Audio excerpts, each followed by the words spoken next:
All right, welcome back everybody. And in this video, we're going to walk through the board for Project 7 of our Arduino Starter Kit. And this one is titled Keyboard Instruments. And that makes the most sense because what we're looking at is musical keys C, D, E, and F. And if you recall from the source code, these buttons correspond to a note, and each one of those notes is contained within an array, right? And this is actually a pretty good visual of a idea of arrays, right? This would be the 0th, the 1st, the 2nd, the 3rd for four elements in our array. So, a little bit with that said, let's go ahead and take a look at this circuit. There's a few things I want to pay particular attention to. Obviously, as usual, we have our power coming into the inner track and our ground going to the outer track. Now, the first thing I want to take notice of is you'll notice this little crossover right here. Now, regardless of these wires crossing, right, we're getting power and we're bringing power in to the very top button and pulling that in directly. So this top button is getting the power from our 5-volt directly, and the rest of the buttons are getting their voltage still from within the inner track, but you'll notice it hits a resistor first. And each one of the following buttons gets a different resistor placed onto it, and the first button gets no resistor at all. And the reason that this is occurring here in this circuit is because we need to alter the amount of power that we supply each one of these buttons in order for us to get a separate tone. So the first one being our C note, it has no resistance, it's just getting the 5 volts directly, which gives us our C note. Now, the second button, it has the 220 on it, and that changes the voltage coming into this button. So when it completes the circuit, the power output is going to be different based off what we send into our theremin.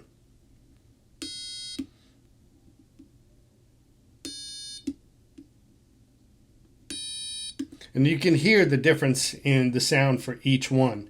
And so that's why the resistors are used in the bottom 3 buttons, but no resistors used on the top one. But regardless, each one of the buttons still gets powered directly from our inner track. Just again, one without the resistors and the other 3 with variation on the amount of resistance provided. The other thing here on this crossover, right, we're coming out from our pin 8 and we're going directly into our, or call it theremin a moment ago, our piezo. And you'll notice this crossover right here. And you may think that, there's potential interference here or something along those lines.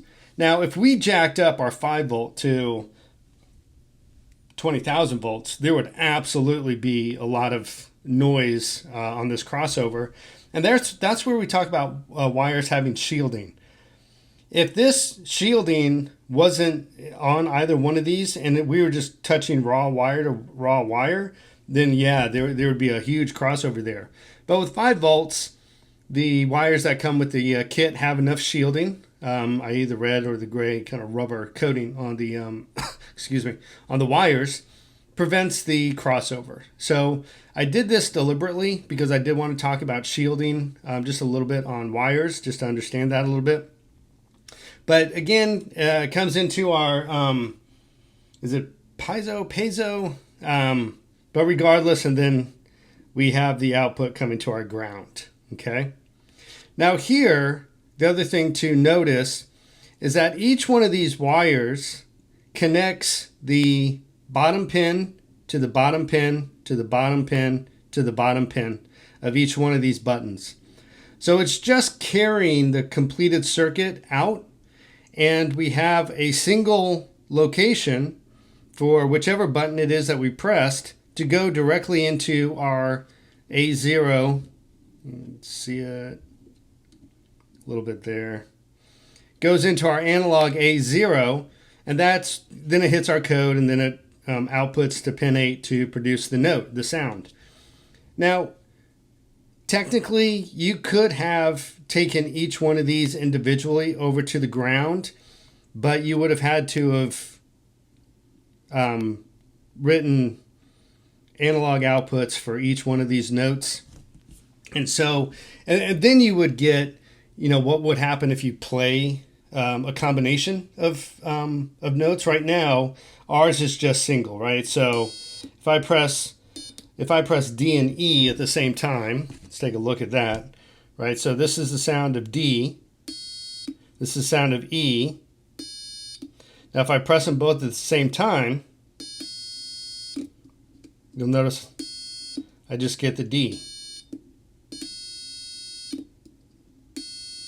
Right? And so that's because they're in series. And so when each one of these is closed, it comes to the same output, and we're protecting our circuit with the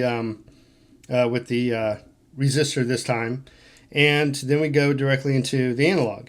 Okay, so that's why these wires are linking up the bottom pins on each one of these switches again, so we could just have a single analog wire that reads in a single note.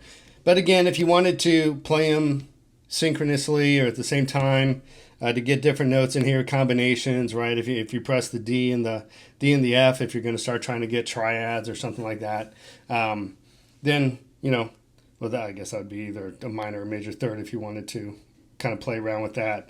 But again, you'd have to have multiple analog inputs. So anyways, again, this is the project, and you can see we kind of play these notes. If I can press these pins. So that pretty much completes the walkthrough of the circuit. A little bit of a couple of new concepts here, but I think relatively straightforward. And that pretty much completes the walkthrough and the code for Project 7. So we look forward to seeing you in the next video for Project 8. Take care, everybody.